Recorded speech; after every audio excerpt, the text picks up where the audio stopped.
A sharp move now to the race for the presidential House in the United States. It was a fiery debate last night, the final one before the first Democratic presidential primary. Frontrunner Hillary Clinton traded barbs with Bernie Sanders, who has closed the gap in Iowa and New Hampshire. ABC News has more. In South Carolina, frontrunners Hillary Clinton and Bernie Sanders come out swinging, debating health care.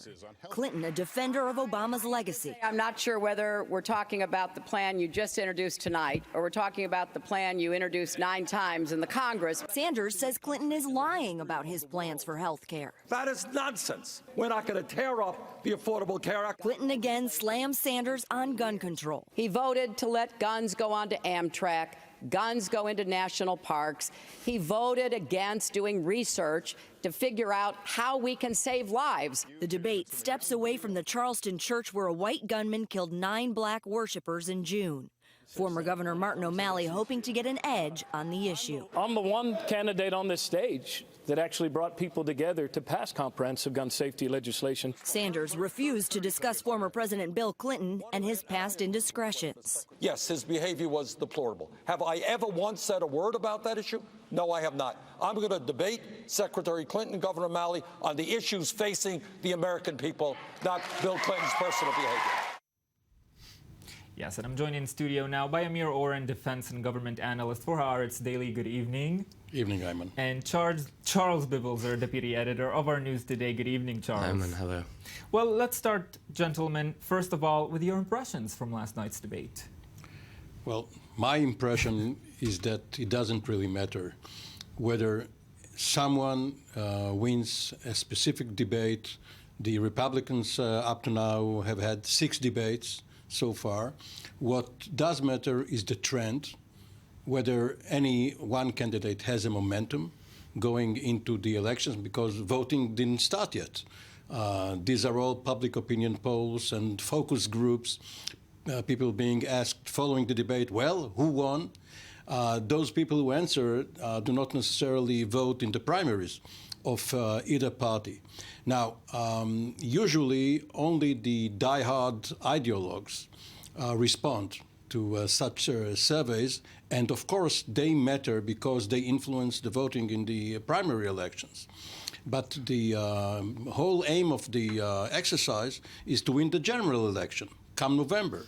And therefore, parties would tend to nominate such candidates who may win for them in November, even though right now people like Donald Trump on the Republican side or Bernie Sanders on the Democratic side might seem exciting. Well, Charles, we too ask who won the debate, do you think? Every time there is a debate, we talk about it on this show. Would you agree that it doesn't matter in the bigger scheme of things? Well, I've been on record here saying multiple times previously that I thought that it was not important to talk in terms of winners and losers simply because Clinton was such a clear-cut frontrunner. But now, I think Amir touched upon it, the real key is the trend. And Clinton is moving backwards. She's going against the grain. And I think that, and most analysts tend to agree in the United States, that she lost the debate not because she didn't perform well, but simply because she didn't put the brakes on Bernie Sanders' momentum, who performed very well, was fiery. It was a pro-Clinton household, basically, the crowd and whatnot. But he really took the narrative. He attacked Clinton more than he has in the past, and he did very, very nicely. And moving in through Iowa, New Hampshire, etc., he's even making a little move in South Carolina, which is surprising in and of itself. He certainly is looking strong. But that being said, it's very, very early. But you know that when they are portrayed as underdogs, the Clintons have a name for themselves, the comeback kids. If she does better than expected, then she won, just like financial analysts are trying to beat the odds. Now, what is important is what is going to happen in the convention. How many delegates each candidate will have. And up to now, there doesn't seem to be any real threat regarding Clinton's victory. However, the trend that we talked about does have an impact somewhere else, and this is for donors. People who tend to fund candidates would not go on funding an obvious loser for much longer because they would rather put the money somewhere else. Right now, even though we don't know what will happen in Iowa and New Hampshire, Clinton is still the woman to beat, both in the nomination and in the election. Well, speaking of threats to Clinton, what is going on the Republican side meanwhile, Charlie? Just to add one point to what Amir just said, Bernie Sanders last quarter set an actual record for the most money raised with something like $37 million.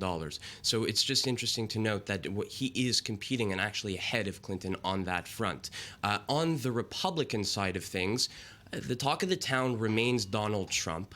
There was a poll that the Wall Street Journal just put out, which I thought was quite important because it really bucked the conventional wisdom, which is such that when the field starts to whittle down, Donald Trump will fall back because a lot of the votes that are going to the moderate candidates will not go towards Donald. But in this particular poll, they gave hypothetical situations where there were 5 candidates and another one where there were 3 candidates. And Donald was well out in front in both of those hypothetical polls. And in the last one, the one with 3, it was Trump, Cruz, and Rubio, which are the 3 front runners right now. And Trump garnered 40% to Cruz's 32% to Rubio's 26%. Yeah, people got used to Trump. Only a couple of months ago, it was a curiosity.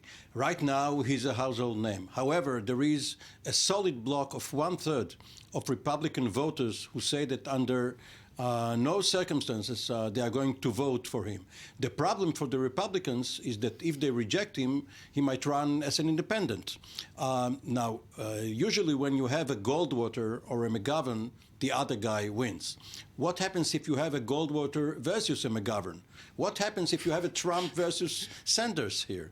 The whole system might fall apart. And Charles, earlier you mentioned Iowa. It's, of course, a key state, certainly for Republicans, in 2008 and 2012 as well. Yeah, and just Amir also touched upon it, the fact that at this stage of the game, the polls really don't say much. So if you go back to the 2012 campaign, at this very time, Newt Gingrich was out in front, polling basically the same numbers that Trump is polling now. And he fell by the wayside very quickly thereafter. Go 4 years earlier, Howard Dean, a household name, and General Wesley Clark. Yeah. Where are they now? Usually what happens is that if you have an incumbent, it's a referendum on the incumbent. You don't have an incumbent running now, but Hillary Clinton made it a referendum on Barack Obama. Maybe she knows something because he's trending up right now, Obama, and now she wants to hang onto his coattails. A few months ago, she wouldn't have done it. I found that surprising, actually. The dramatic shift in Clinton's approach towards Obama at this stage was almost shocking. It looks as though she's really going after Bernie's base, the hard left, which to a large degree supports Obama. But she needs blacks. As well. But briefly, Charles, does Bernie even stand a chance of becoming the president of the United States? I have a historically, again, when you look at the polls, Americans will vote for just about anyone besides socialists and communists. And Bernie is on the hard left. I see him having a very difficult time in swing states.